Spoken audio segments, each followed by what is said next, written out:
السلام علیکم ورحمت الله وبرکاته. ملګرو دوستانو د نور کله په شانته کې ستاسو په خدمت کې نن هم یو اهم عمل پیش کو.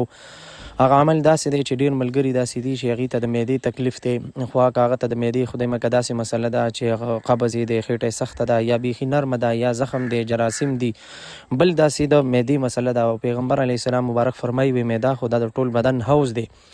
کله چې د حوض نه اوبه صفا ورځي نو دغه رنګې چې کوم دی ټولې اوبه صفا ځي. دغه رنګې معده چې صحیح وي نو دا ټول بدن به صحیح وي. او که چېرته معده کې مسله وه نو ټول بدن ته به تکلیف وي. انسان ته د سر درد تکلیف راځي، ډپریشن مسله راځي، یاداشت کمزوري کیږي، او دغه رنګ ډیر مسایل د دې سره راځي.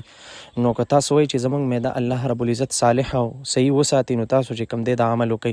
که چېرته خدای مکه د چا مسله وي د ډېر عمر نه نو هغه دې دا عمل لږ جاري وساتي 11 ورځې کم از کم. سحر لمونځ پسې 313 مرتبه یا موقیتو دغه رنګې د ماسوتن لمونځ پسې هغه چې کوم دی هم 313 مرتبه دا وایي. خو چې سحر یې ووایي بیا به په اوبو دم کې هغه اوبه به د ماسوتنه پورې څکي، که کمیږي نورې دې پکې اچوي، او ماسوتن چې ووایي نو سحره پورې دې هغه اوبه څکي. نو دا رنګې دا عمل دې جاري وساتي. او که چېرته دا داسې مسله وي چې مستقل نه وي خو چېرته کله ناکله راشي یا روټۍ وخوري او هغه ته تکلیف شروع شي نو دی د 21 مرتبه یا موقیت ووایي او په خپله خېټه دې په بدن دې شف کې بیا د 21 مرتبه ووایي، شفتې کې بیا د 21 مرتبه ووایي، او دغه رنګې په دې بدن دې شف کې انشاءالله په همغه ټایم کې به دته الله رب العزت صحت ورکړي. که ستاسو دا عمل خوښ شوی وي او نو خپل هم چې کوم دی وکئ او نورو ملګرو ته هم شیر کړئ. جزاک الله. السلام علیکم ورحمت الله.